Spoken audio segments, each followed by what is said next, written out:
전 세계 기독교인 박해 상황을 감시하는 오픈도어 선교회라고 있습니다.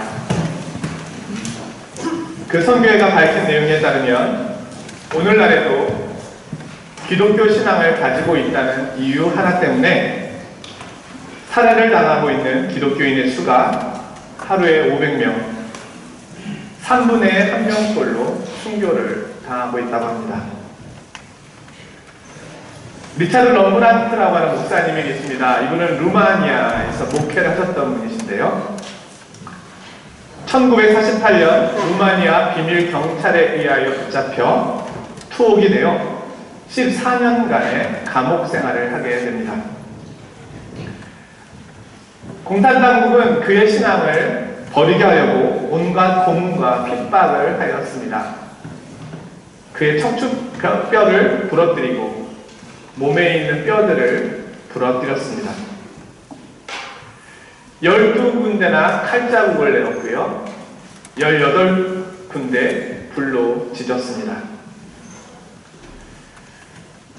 그가 옥에 갇힌 지 몇 년이 지난 후에 감옥에서 죄수자들을 위해서 면회를 허용한다라고 하여 엽서를 보내게 하였습니다. 이 럼브란트 목사님은 그동안에 아내와 아들을 몇 년간에 걸쳐서 보지 못하였기 때문에 너무너무 고대하는 마음으로 엽서를 보내었습니다. 그리고 면회가 허락된 그날 이 목사님은 새로운 내복을 입고 몸을 깨끗하게 단장하고 가족들을 기다리고 있었습니다. 다른 재수자들은 가족들을 만나서 1박 2일간의 특별한 휴가를 얻어서 나갔습니다.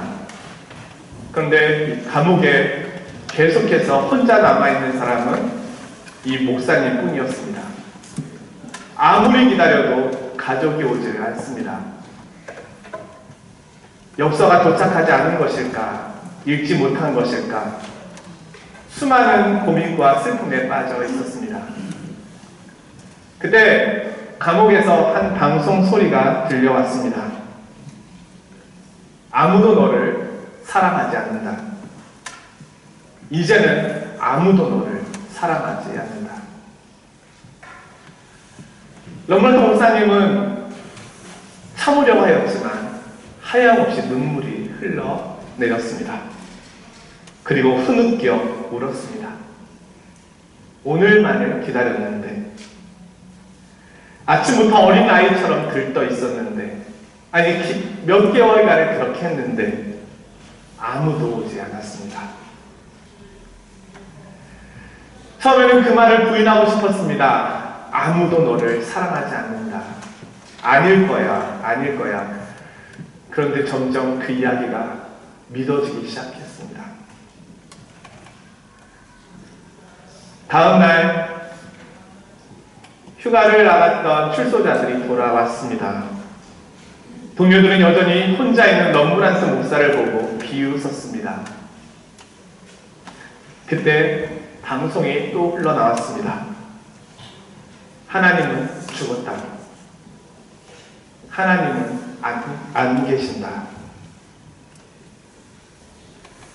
그런데 그 말이 이 목사님의 마음에 믿어지기 시작했습니다.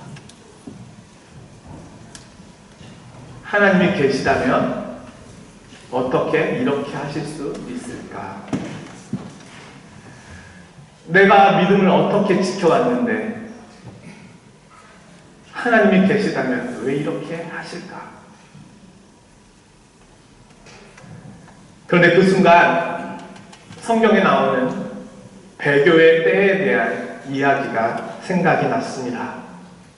그리고 동시에 예수님의 무덤에 찾아갔던 여인들의 모습이 떠올랐습니다.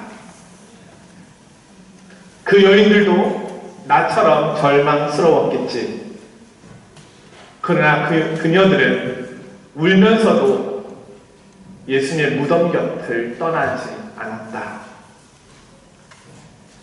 그 순간 럼브란트 목사님은 자신을 하나님께 다시 드렸습니다. 이유를 알 수 없는 고난과 혼돈 속에서 자신의 모든 판단까지도 하나님 앞에 내어드렸습니다. 그리고 고백합니다. 하나님, 저는 그냥 울겠습니다. 무덤 곁에서 울었던 여인들처럼. 결국 그는 이렇게 믿음을 지켰습니다. 그리고 석방의 날이 다가왔고 루마니아에는 다시 기독교 부흥의 때가 찾아왔습니다. 오늘은 팔복의 마지막 복에 대한 말씀입니다. 그 복은 의를 위하여 핍박을 받은 자에게 임하는 복입니다. 팔복은 그리스도인에게 주어지는 행복, 그것이 무엇인가를 이야기해주는 내용입니다. 이 팔복은 천국으로 시작하였습니다. 심령이 가난한 자는 복이 있나니 천국이 그들의 것이며. 그리고 이 팔복은 8번째 복, 천국으로 끝이 납니다. 의를 위하여 박해를 받은 자는 복이 있나니 천국이 그들의 것이며. 결국 이 팔복은 천국 백성에 대한 이야기입니다. 그리고 이 팔복은 천국 백성이 누리는 복이 무엇인지에 대하여 이야기를 해주고 있는 것입니다. 그리고 이 팔복은 우리가 천국 백성이 되어 그 나라에서 이미 살고 있으며 이 복을 누리고 있음을 이야기해주고 있는 것입니다. 오늘 말씀은 천국 백성이 되었기 때문에 우리가 경험하게 될 또 하나의 복이 있는데 그것이 의를 위한 박해라는 것입니다. 우리는 의문이 듭니다. 이것이 복입니까? 박해인데요. 박해가 복입니까? 우리는 신앙생활을 시작하면서 장밋빛 신앙생활을 꿈꿉니다. 이제 내가 하려고 하는 모든 일들은 하나님 안에서 잘 될 거야, 형통할 거야, 모든 것이 잘 풀릴 거야. 우리는 멋진 복을 기대합니다. 그런데 오늘 복은 뜻밖의 이야기를 우리에게 해주고 있습니다. 의로 인하여 박해를 받는 것이 복이라는 것입니다. 성도의 삶에는 박해가 있습니다. 이 박해는 믿음 때문에 오는 박해를 말합니다. 우리는 그때 갈등하기 시작합니다. 아니, 믿음 때문에 오는 박해라면 교회에 계속 가야 할까? 신앙생활을 계속 해야 할까? 근데 오늘 지금 말씀하는 것입니다. 그것이 복이다. 주님은 오늘 복음을 따라가는 삶이 무엇인지에 대해서 분명하게 이야기해주고 있습니다. 만약에 주님께서 사람들을 더 많이 모으는 데 관심이 있으셨다면 이런 말씀을 하지 않으실 것입니다. 일부러 하지 않으실 거예요. 더 많은 사람들을 모으고 더 큰 교회를 이루는 것이 하나님의 주님의 뜻이었다면 안 좋은 이야기는 피하셨을 것입니다. 그러나 그렇지 않습니다. 주님은 진리를 전하시는 데 관심이 있으십니다. 그리고 이 땅에 진리를 전하시기 위하여 오신 것입니다. 주님은 사람들을 모으는 데 관심이 있는 것이 아니라 하나님의 진리의 말씀을 바르게 전하는 데 관심이 있으신 것입니다. 사람들이 물러간다 하더라도 주님께서는 진리를 말씀하십니다. 오늘 성경은 의를 위한 박해를 말합니다. 오늘 성경은 우리의 모난 성격 때문에 오는 박해를 말하지 않습니다. 우리의 죄된 습관 때문에 생기는 박해를 말하고 있지 않습니다. 우리의 이기적이고 어긋난 모습 때문에 다른 사람에게 불쾌감을 주어 생기는 박해를 말하고 있는 것이 아닙니다. 이 의는 하나님과의 관계, 예수 그리스도의 관계 때문에 오는 그 박해를 말하는 것입니다. 이것이 의의 정의입니다. 11절 이하에는 이 말씀을 부연하여 설명합니다. 나로 말미암아 너희를 욕하고 박해하고 거짓으로 너희를 거슬러 모든 악한 말을 할 때에는 너희에게 복이 있다. 의를 위하여 박해받는다는 것은 예수님 때문에 박해받는다는 것을 말합니다.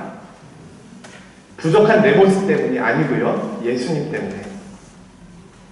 이 말씀은 우리가 예수님을 닮고 예수님을 따라가기 때문에 오는 박해가 있음을 말합니다.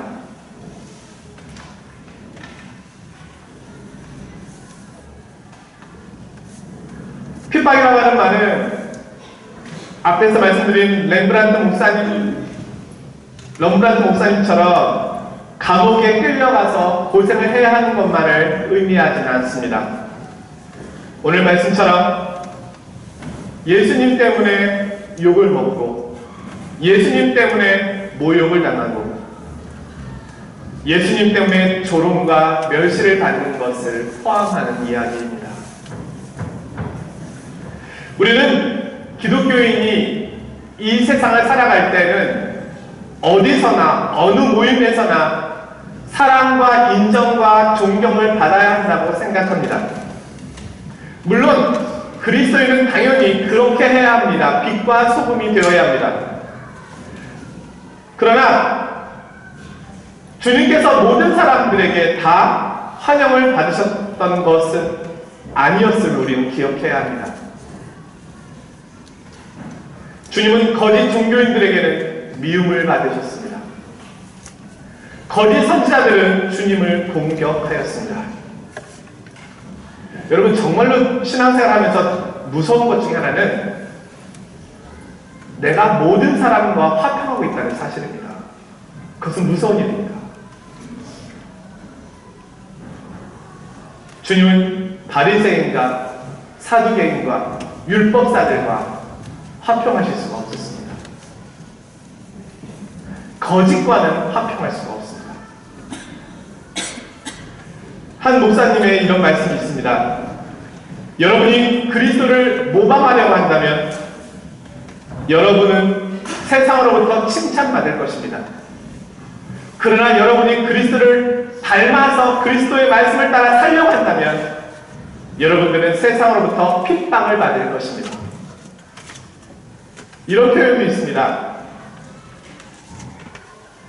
교회가 거룩하면 세상으로부터 핍박을 받고 교회가 세속화되면 세상으로부터 조롱을 당한다. 성도의 운명, 교회의 운명은 핍박 또는 조롱입니다. 여러분은, 저는 핍박 가운데 있습니까? 조롱 가운데 있습니까? 그렇다면 성도는 왜 핍박을 받을까요? 먼저는 성도에게 핍박이 있는 것은 성도가 구원받은 증거 가운데 하나입니다. 그래서 이게 복이 되는 것입니다. 내가 하나님의 백성인 것을 어떻게 알 수 있는가? 내가 구원받은 백성이라는 사실을 어떻게 알 수 있는가? 겉으로는 구별이 되지 않습니다.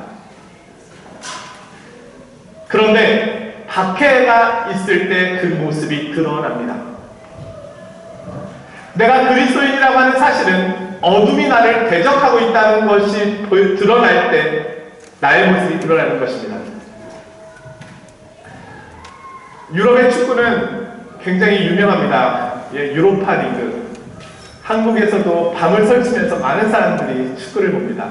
월드컵보다도 훨씬 더 재밌는 경기입니다. 자, 가정해 봅시다. 프랑스하고 잉글랜드하고 축구를 한다고 해봅시다. 그런데 프랑스 응원단에 어느 잉글랜드 응원단이 잘못 들어갔습니다. 음바페 선수가 공을 잡았습니다. 프랑스 응원단에서 환호하고 있는데 이 사람은 야유를 퍼붓고 있습니다. 음바페 선수가 골을 넣었습니다. 프랑스 응원가는 일어나서 박수를 치고 있는데 이 사람 혼자 주저앉아서 땅을 치고 있습니다. 나중에 이 사람의 운명은 어떻게 될까요?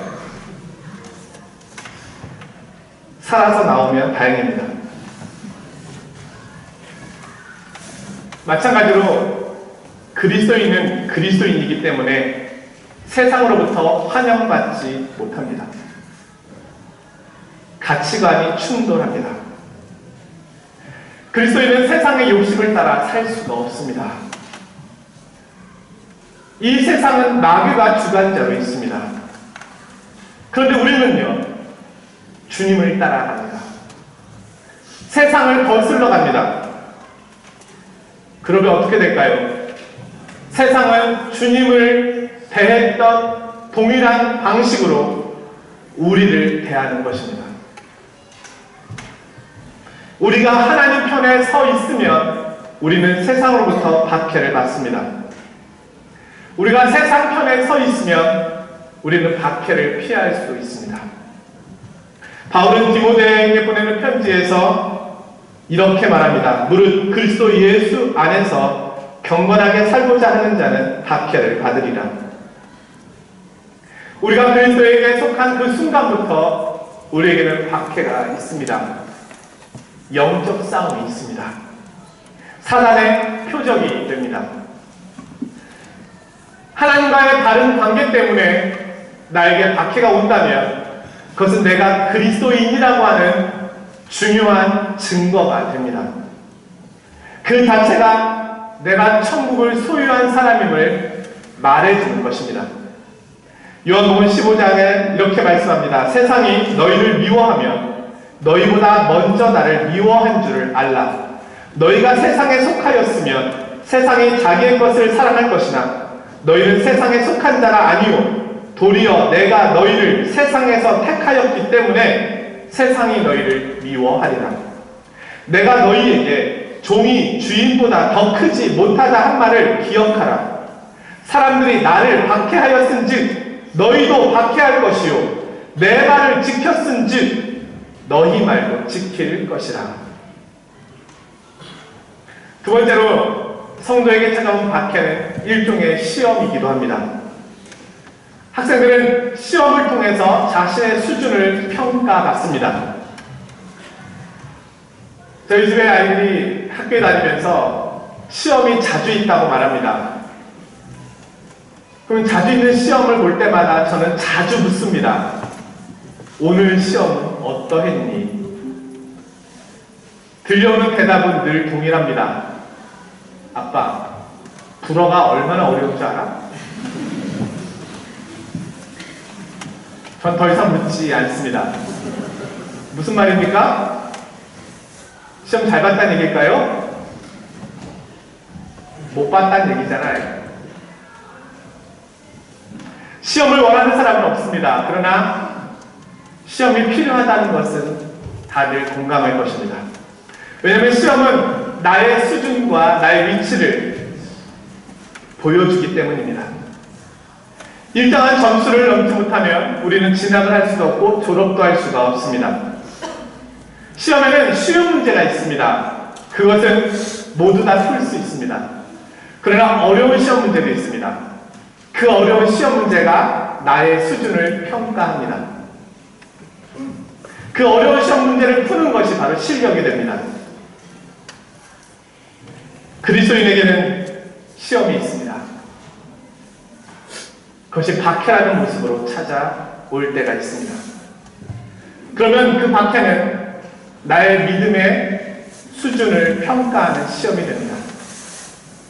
인생이 평안할 때에는 나의 믿음이 어느 정도인지 전혀 드러나지 않습니다. 다 믿음을 갖고 있는 것처럼 보입니다. 나의 믿음도 굉장히 성장한 것처럼 보입니다. 그러나 인생의 어려움이 닥치면 나의 믿음이 비로소 보입니다.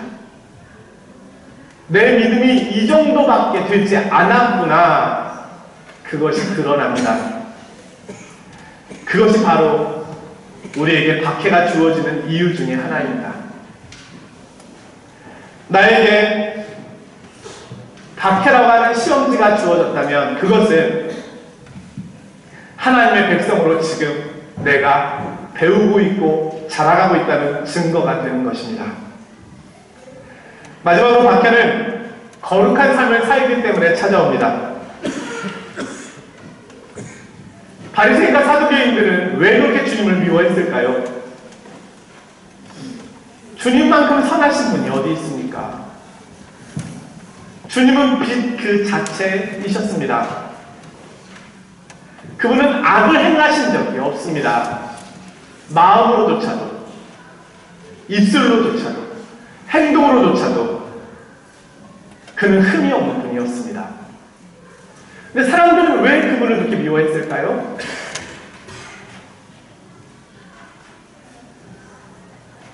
그 이유는 사람들이 그분을 닮을 수 없었기 때문입니다. 우리는 닮을 수 없는 사람을 존경합니다. 한편으로는. 그러나 그분이 나와 같이 산다고 생각해 보십시오. 그건 또 다른 문제입니다. 피곤합니다. 힘듭니다. 그분 곁에만 있으면 내 어둠이 드러납니다. 내 잘못이 드러납니다. 내가 잘못 살고 있음이 날마다 매 순간 드러납니다. 근데 나는 그렇게 살 수 없음을 알고 있습니다. 나는 부족합니다. 나는 죄인입니다. 근데 그걸 인정하고 싶지 않습니다. 내가 잘못 살더라도 그분처럼 인정받고 싶고, 내가 부족해도 그분처럼 영광받고 싶습니다. 근데 그분은 내가 감히 넘볼 수 없는 분입니다. 그러하기에 세상은 그를 박해하였습니다. 빛이 왔는데 어둠이 그 빛을 싫어하여 빛을 못 박는 방법을 선택한 것입니다.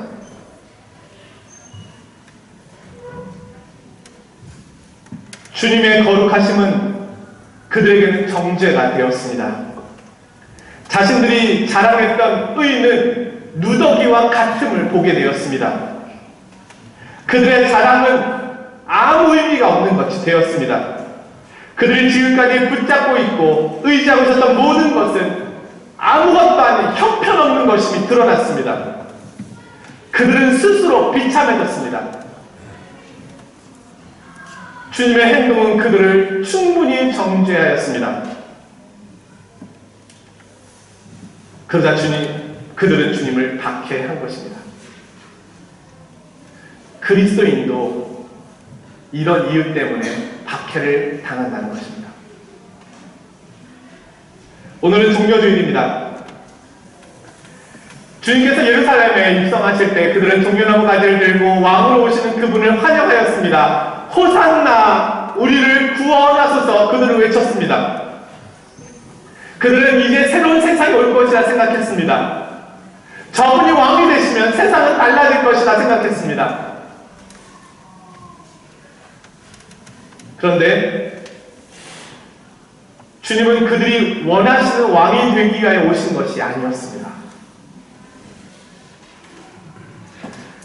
주님은 그들의 죄를 용서하심으로 하나님의 나라를 세우시기 위하여 이 세상에 오신 것이었습니다.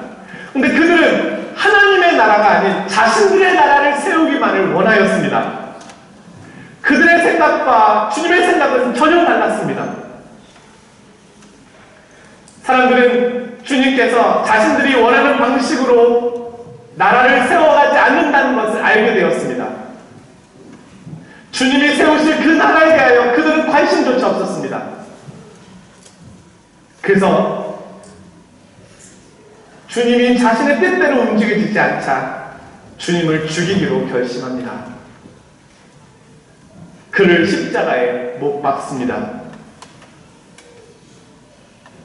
그들은 거룩하신 하나님께서 죄인된 그들을 위하여 무슨 일을 하고 있는지 전혀 알지 못하였습니다.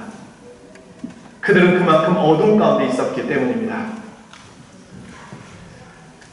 주님께서 우리를 구원하시는 방식이 그들은 싫었습니다.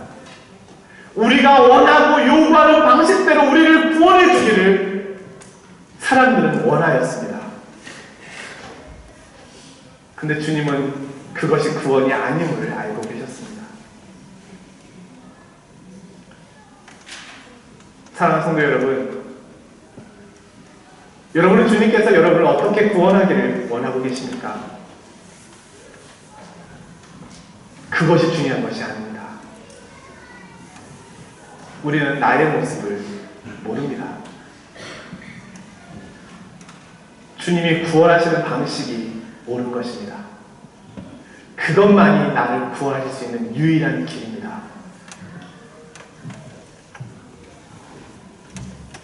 그리스도인은 박해 가운데 있으면서도 기뻐하고 즐거워할 수 있습니다. 그것은 주님께서 하신 일을 보았기 때문입니다. 오늘 성경은 말합니다. 기뻐하고 즐거워하라.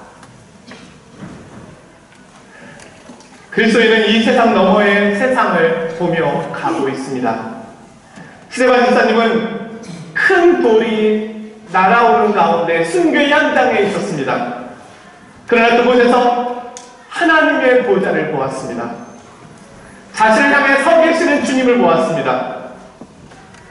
죽음이 그를 이기지 못하였습니다. 성경에 의하면 그의 모습이 천사와 같았다고 말합니다. 여러분, 돌에 맞아 죽어가는 그의 모습이 어떻게 천사 같을 수가 있습니까? 아픔과 고통 속에서 피투성이가 된 그의 모습. 그러나 그의 영혼이 하나님 안에서 참 만족과 위로를 얻고 있었기 때문입니다. 주님은 우리를 오래 살도록 부르시지 않습니다. 우리의 영광을 위하여 긴 시간 살아가는 것을 원하시는 것은 아닙니다. 주님은 자신의 영광을 위하여 자신의 길로 우리를 부르십니다. 주님의 십자가를 우리에게 나누어 주심으로 주님의 십자가를 배우게 하십니다. 그리고 그분의 제자가 되었음을 증거하십니다. 그러하기에 핍박을 받은 자가 복이 있는 것입니다. 내일부터 우리는 고난주간을 보냅니다. 고난주간은 다른 어느 1년의 시간들보다도 더 주님의 십자가와 죽으심을 깊이 묵상할 수 있는 시간입니다. 고난주간을 통해서 그리스도인이 누구신가, 그리스도인의 부르심이 무엇인가를 깊이 묵상해 볼 수 있는 시간이 되기를 원합니다. 박해는 내가 누구인지를 드러냅니다. 박해는 내가 하나님의 백성이 되었음을 나타냅니다. 박해는 내가 그리스도인임을 증거합니다. 박해는 내가 그리스도인의 삶을 살고 있음을 말하고 있습니다. 박해는 내가 세상 속에 속해 있지 않음을 이야기해주고 있습니다. 그리고 나아가서 이 박해는 천국을 사모하게 합니다. 죄 많은 이 세상은 내 집이 아닙니다. 나의 진정한 본향은 하늘에 있음을 박해는 알게 하고 배우게 합니다. 사랑하는 성도 여러분, 이 길이 저와 여러분이 가야 하는 길입니다. 주님은 이 길을 좁은 길이라고 말씀하셨습니다. 넓은 길을 소망하지 마십시오. 그리고 좁은 길로 가고 있다고 해서 당황하지 마십시오. 이 길이 부활을 준비하기 위한 영광의 길이 되기 때문입니다. 고난주간 주님을 더 깊이 만나는 시간이 되기를 바랍니다. 의를 위하여 박해를 받은 자는 복이 있나니 천국이 그들의 것이미요 기뻐하고 즐거워하라. 주님의 말씀이 저와 여러분에게 참 위로와 소망이 되시길 주님의 이름으로 축원드립니다. 거룩하신 아버지 하나님,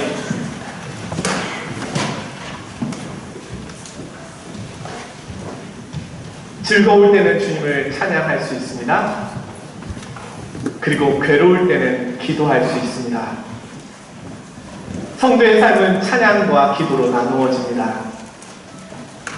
우리가 주님과 동행할 때 오는 큰 기쁨이 있습니다. 그러나 오늘 말씀은 주님과 동행할 때 오는 박해가 있음도 말씀합니다. 그러나 그것이 또 하나의 기쁨이 된다고 말씀합니다. 주님 두려워하지 말게 하시고 염려하지 말게 하옵소서. 이것이 내가 그리스도인이 되었다는 증거이며 세상 속에서 빛으로 살아가고 있다는 증거가 되는 것입니다. 고난중간입니다. 주님의 뒤를 따라 나의 십자가를 지고 그렇게 주님을 따라가면서 주님의 십자가의 의미가 무엇인지 더 깊이 묵상하는 한 주간이 되게 하여 주옵소서. 예수 그리스도의 이름으로 기도드리옵나이다.